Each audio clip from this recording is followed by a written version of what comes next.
Today we have discussed about nephrotic syndrome. जो nephrotic syndrome होता है, क्या चीज़ होती है, वो हम देखते हैं आज। ये मैं आपको बता दूँ, ये जो एक यूरिनरी सिस्टम है उसका डिसऑर्डर है। तो इसमें देखते हैं कि नेफ्रोटिक सिंड्रोम क्या होता है। Nephrotic syndrome is clinical syndrome which arise because of protein wasting loss due to diffused glomerulus damage. That means nephrotic syndrome है वो एक ऐसा सिंड्रोम है जिसके अंदर प्रोटीन जो है वेस्ट होने लग जाता है या लॉस होने लग जाता है। किसकी वजह से? डिफ्यूज ग्लोमेरुलस डैमेज के जो ग्लोमेरुलस होते हैं रिनल के, वो जो है डैमेज होने लग जाता है, जिसकी वजह से क्या होता है, प्रोटीन जो है वो लॉस होने लग जाता है। उस कंडीशन को हम नेफ्रोटिक सिंड्रोम कहते हैं।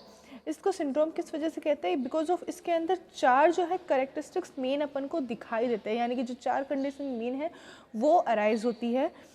फर्स्ट वन है प्रोटीन यूरिया की कंडीशन जो है अपन को दिखाई देती है। Second oedema, third hyperlipidaemia, fourth hypoalbuminaemia. कि ये जो चारों कंडीशन है ये मेनली जो है एक साथ जो है वो शो होती है, ये जो चार डिजीज़ है वो एक साथ बनती है। उस कंडीशन को हम नेफ्रोटिक सिंड्रोम कहते हैं। सिंड्रोम का मतलब आपको अच्छे से पता है कि ग्रुप ऑफ डिजीज़ को सिंड्रोम कहा जाता है। Generally it is a disorder of child. कि जो जनरली जो क्या होता है, ये एक चिल्ड्रंस के अंदर ही जो है ये जनरेट होता है, ये चिल्ड्रंस में ही पाया जाता है। नेक्स्ट देखते हैं कॉज एंड रिस्क फैक्टर, कि ऐसे कौन कौन से कारण होते हैं जिसकी वजह से, ऐसे कौन कौन से रिस्क फैक्टर होते हैं जिसकी वजह से कंडीशन क्रिएट होती है। तो फर्स्ट वन है damage to the cluster of small blood vessels in the kidney that filter waste and excessive water. कि जो भी रीनल्स की स्मॉल वेसल्स जो क्लस्टर्स हैं वो क्या होते हैं, वो डैमेज्ड हो जाते हैं, जिसकी वजह से जो प्रॉपर वेस्ट है, जो एक्सेसिव वाटर है वो रिटेन नहीं हो पाता, जिसकी वजह से ये कंडीशन जो है क्रिएट होती है। जैसे कि एडिमा लिखा था अपन ने करेक्टरिस्टिक्स के अंदर। तो एडिमा किस वजह से होता है? जब रीनल है प्रॉपर फिल्ट्रेशन नहीं कर पाती है और जो जितना वेस्ट उसका निकलना चाहिए यूरिन के रूप में उतना नहीं निकल पाता, तो उसकी वजह से क्या होता है, जितना भी एक्स्ट्रा वाटर के फॉर्म में जो वेस्ट होता है वो क्या लेग्स के अंदर और बॉडी के अदर पार्ट्स में जो है जो सब डिस्ट्रीब्यूट होना स्टार्ट हो जाता है, जिसकी वजह से कंडीशन क्रिएट होती है। Next glomerulus nephritis. कि नेफ्राइटिस अपन ने पिछले कंडीशन में देखी थी कि नेफ्राइटिस क्या चीज़ होती है। तो जो ग्लोमेरुलस जो पार्ट है उसके अंदर इन्फेक्शन इन्फ्लामेशन जो है वो होना स्टार्ट हो जाएगा।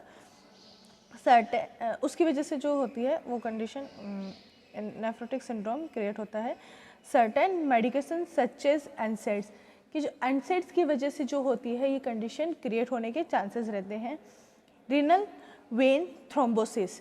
अभी थ्रोम्बोसिस क्या चीज़ होती है आपको पता है कि एक कोई भी एक पार्ट्स जो होते हैं जैसे एयर बबल्स हुआ या फिर कोई भी क्लॉट हुआ, वो एक जगह ब्लड वेसल्स के ऊपर आके अटैच्ड हो जाता है, उस कंडीशन को हम थ्रोम्बोसिस कहते हैं।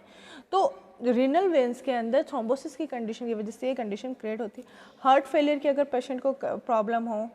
Next certain infection like AIDS, hepatitis B, C and malaria के इन्फेक्शन की वजह से भी ये कंडीशन क्रिएट होती है। नेक्स्ट अमाइलोडोसिस। अमाइलोडोसिस देखो क्या चीज़ होती है, this is a disorder occur when substance is called amyloid protein accumulate in organ and affect the functions of organ। के एक प्रोटीन होता है अमाइलोडोस जो कि क्या होता है, एक्यूमुलेशन होना स्टार्ट हो जाता है ऑर्गन्स के अंदर, जिसकी वजह से क्या होता है, ऑर्गन जो अपने फंक्शंस है वो लेस कर देते हैं, जिसकी वजह जो कंडीशन क्रिएट होती है उसे अमाइलोडोसिस कहते हैं। नेक्स्ट देखते हैं पैथोफिजियोलॉजी की कंडीशन किस तरह से क्रिएट होती है, वो चीज़ अपन देखते हैं। तो first one due to aetiological factor, किसी भी इटियोलॉजिकल फैक्टर की वजह से damage cause to glomerulus capillary membrane. कि जो भी ग्लोमेरुलस कैपिलरी मेम्ब्रेन्स जो है वो डैमेज होना स्टार्ट होती है। This lead to loss of plasma protein, जो एल्बुमिन जो है यहाँ से जो है वो लॉस होना स्टार्ट हो जाता है, जो प्लाज्मा एक तरह का प्लाज्मा प्रोटीन होता है। इसके बाद में जो दो सिचुएशंस हैं अपन को देखने को मिलती है। तो फर्स्ट वन कंडीशन में क्या होता है, स्टिमुलेट सिंथेसिस ऑफ लिपोप्रोटीन, के जो लिपोप्रोटीन है उसका सिंथेसाइज जो होना है वो होना स्टार्ट हो जाता है। इसकी वजह से क्या होता है, हाइपरलिपिडीमिया की कंडीशन होती है। Hyperlipidaemia lead to generalised oedema, जिसकी वजह से हाइपरलिपिडीमिया वो कंडीशन है जहाँ पर लिपिड का अमाउंट है वो बढ़ जाता है, उस कंडीशन को हाइपरलिपिडीमिया कहते हैं। ठीक है, उसकी वजह से क्या होता है, एडिमा की कंडीशन क्रिएट होती है। सेकेंड अगर अपन सिचुएशन में देखते हैं सेकेंड पैथोफेज में, तो क्या होता है, एल्बुमिनिया की कंडीशन होती है कि जो एल्बुमिन का लेवल है वो कम हो जाएगा। बिकॉज ऑफ क्या होता है, अगर एल्बुमिन लॉस होगा तो उसकी वजह से क्या होगा, एल्बुमिन जो है उसकी कमी होगी, जिसकी वजह से क्या होगा, डिक्रीज ऑनकोटिक प्रेशर। जो ऑनकोटिक प्रेशर है आपने एनाटोमी में पढ़ा होगा क्या चीज़ होती है, तो वो क्या होता है, वो डिक्रीज हो जाएगा। नेक्स्ट है activation of renin angiotensin synthesis system, कि जो रेनिन एंजियोटेंसिन सिस्टम है वो क्या होगा, वो एक्टिवेट होगा, जिसकी वजह से क्या होगा, सोडियम का रिटेंशन होना स्टार्ट हो जाएगा, जिसकी वजह से एडिमा की कंडीशन होगी। ये जो activation of renin angiotensin synthesis है, ये अपन ने हाइपरटेंशन के कंडीशन में पढ़ा है कि ये किस वजह से होता है। तो उस वजह से क्या होता है, सोडियम का रिटेंशन होना स्टार्ट होता है और जिसकी वजह से एडिमा की कंडीशन अपन को देखने को मिलती है। नेक्स्ट अपन देखते हैं क्लिनिकल मैनिफेस्टेशन, या कि ऐसे कौन कौन से साइन और सिम्टम है जो अपन को इसमें देखने को मिलेंगे। तो फर्स्ट वन है स्वेलिंग। तो स्वेलिंग क्या होगा, इन ऑर्बिटल एरिया, फेशियलनेस और फिट एंड एंकल, कि क्या होता है, जो भी ऑर्बिट एरिया होता है, जो फेस होता है, लेग है, एंकल है, उनमें क्या है, प्राइमरी जो स्वेलिंग जो है वो अपन को एडिमा की जो कंडीशन है वो दिखाई देगी।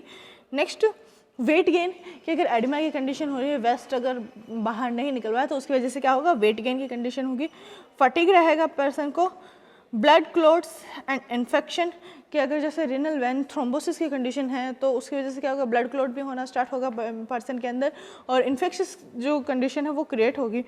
डिक्रीज यूरिन आउटपुट, कि अगर जो नेफ्राइटिस की कंडीशन है उसकी वजह से क्या होता है, रीनल जो है प्रॉपर फंक्शन नहीं कर पाता है, उसका जो फिल्ट्रेशन वर्क है वो नहीं हो पाता, तो जिसकी वजह से क्या होगा, यूरिन आउटपुट डिक्रीज हो जाएगा। हेमिचूरिया की कंडीशन क्रिएट होगी। डिस्पीनिया एंड रैपिड ब्रीथ, के पर्सन जो है प्रॉपरली ब्रीथ नहीं कर पाएगा, उसकी शॉर्टनेस ऑफ ब्रीथिंग जो है वो रहने लग जाएगी और रैपिड ब्रीथ रहेगी। एनोरेक्सिया की कंडीशन होगी। हाइपरलिपिडीमिया, हाइपोएल्बुमिनिया, प्रोटीनयूरिया की कंडीशन होगी। नेक्स्ट अपन देखते हैं डायग्नोसिस टेस्ट के कौन कौन से ऐसे डायग्नोसिस टेस्ट है जो अपन कर सकते हैं। तो फर्स्ट वन है जो अपन नॉर्मली जिक्र करते हैं कि पर्सन का फर्स्ट वन जो हिस्ट्री टेकिंग है वो करनी है, फिजिकल एग्जामिनेशन करना है। उसके अलावा कर सकते हैं अपन ब्लड टेस्ट। ब्लड टेस्ट में मेनली क्या जाता है, low level of protein albumin जो है अपन मेनली डिटेक्ट करते हैं। नेक्स्ट यूरिन टेस्ट के अंदर, यूरिन टेस्ट में देखेंगे लार्ज अमाउंट ऑफ प्रोटीन की कंडीशन अपन को देखेंगे। और नेक्स्ट जो अपन ने किडनी बायोप्सी करेंगे कि किडनी के अंदर कुछ जो टिश्यूज़ हैं उसका सैम्पलिंग कलेक्शन करके देन उसको लेबोरेटरी में चेक किया जाएगा, उसके कंडीशन को अपन उस जो टेस्ट जो था प्रोसीजर उसे किडनी बायोप्सी कहते हैं। नेक्स्ट अपन देखते हैं इसका मैनेजमेंट, कि मैनेजमेंट किस तरह से कर सकते हैं। तो फर्स्ट वन इसमें देखते हैं ACE drug for decrease protein loss, कि अगर पर्सन को प्रोटीन लॉस हो रहा है तो उसके लिए ऐसी ही ड्रग जो है अपन प्रोवाइड करेंगे। Diuretic for decrease swelling and increase urine output, कि डाययूरेटिक्स जो ड्रग्स है PPG में आप पढ़ा होगा कि डाययूरेटिक्स जो ड्रग्स जो है वो रिनल की जो एक्टिविटीज़ है उसको बढ़ा देती है, जिसकी वजह से क्या होगा कि बॉडी के अंदर जो स्वेलिंग है, अगर यूरिन आउटपुट प्रॉपरली हो पाएगा तो जो स्वेलिंग है वो भी डिक्रीज़ होना स्टार्ट हो जाएगी। नेक्स्ट एंटी कोगुलेंट, कि अगर पर्सन के अंदर थ्रोम्बोसिस की कंडीशन है, ब्लड क्लॉट होना स्टार्ट हो गया तो उसके लिए अपन एंटी कोगुलेंट ड्रग भी देंगे। नेक्स्ट एंटीबायोटिक, अगर इन्फेक्शियस कंडीशन है तो उसको एंटीबायोटिक प्रोवाइड करवाएंगे। एल्बुमिन इन्फ्यूजन्स की जो कंडीशन है, जो ट्रीटमेंट है वो अपन प्रोवाइड करवाते हैं। नेक्स्ट अपन देखते हैं नर्सिंग डायग्नोसिस, कि इसका नर्सिंग डायग्नोसिस किस तरह से करेंगे। Imbalance nutrition, less than body requirement related to loss of appetite, कि अगर पर्सन के अंदर इम्बैलेंस न्यूट्रिशन है, ठीक है, उसको क्या होता है जिसकी वजह से उसकी जो बॉडी है वो फटीग रहेगी और लॉस ऑफ एपेटाइट की वजह से इस कंडीशन, तो उसके अपन ट्रीट कैसे कर सकते हैं कि फर्स्ट वन जो अपन को फोकस करना होगा वो होगा कि जो पर्सन है उसका जो न्यूट्रिशन लेवल है उसको मेंटेन करना है। उसके लिए अपन आरएल प्रोवाइड करवा सकते हैं। अगर नॉन फार्मेकोलॉजिकल ट्रीटमेंट में देखें तो फर्स्ट वन अपन उसको डाइट प्रोवाइड करवा सकते हैं, प्रॉपरली न्यूट्रिएंट डाइट हो और उसके साथ में जूस वगैरह है वो दे सकते हैं। अगर पर्सन जो है वो लेने में इनसफिशिएंट है तो उसको RL therapy, DNS D5 therapy जो है वो देंगे अपन, ताकि उसका जो न्यूट्रिशन है वो बैलेंस रहे।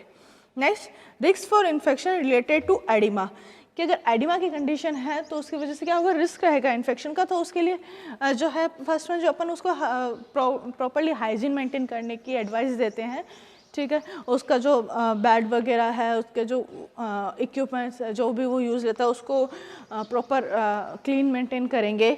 और इसके अलावा अगर बात करें तो अगर इन्फेक्शियस कंडीशन है फार्मेकोलॉजिकल ट्रीटमेंट में देखते हैं तो एंटीबायोटिक्स है, सिफिट्रिजिन, अमीकासिन, ये क्या नाम है, ये जो है ये प्रोवाइड करवाते हैं अपन। Fluid volume excess related to decrease urine output, कि अगर पर्सन के अंदर फ्लूइड वॉल्यूम बहुत ज़्यादा बढ़ा हुआ है कि डिक्रीज यूरिन आउटपुट की वजह से, ठीक है, तो उसके लिए अपन जो मेनली जो है डायरेटिक्स अपन ने नर्सिंग मेडिकल मैनेजमेंट में देखा कि अपन डायरेटिक्स है उसको वो प्रोवाइड करवाएंगे। Anxiety related to disease condition, कि अगर पर्सन के अंदर एंजाइटी की कंडीशन है तो उसको क्या करेंगे, तो फर्स्ट वन जो है उसको एक तरह से साइकोलॉजिकल सपोर्ट देंगे। साइकोलॉजिकल डाइवर्ट माइंड थेरेपी दे सकते हैं कि उसका इस डिजीज़ से जो है माइंड डाइवर्ट हो।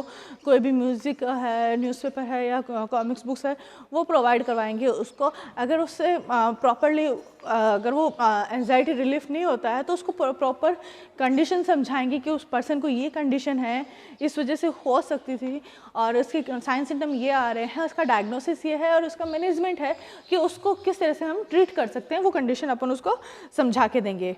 Knowledge deficiency related to disease condition, कि जो फैमिली है और जो पेशेंट है उसको प्रॉपरली डिजीज़ कंडीशन के बारे में समझाएंगे, उसके मैनेजमेंट के बारे में अपन समझा सकते हैं। नेक्स्ट अपन देखते हैं डाइटरी मैनेजमेंट हम उसका कैसे करेंगे।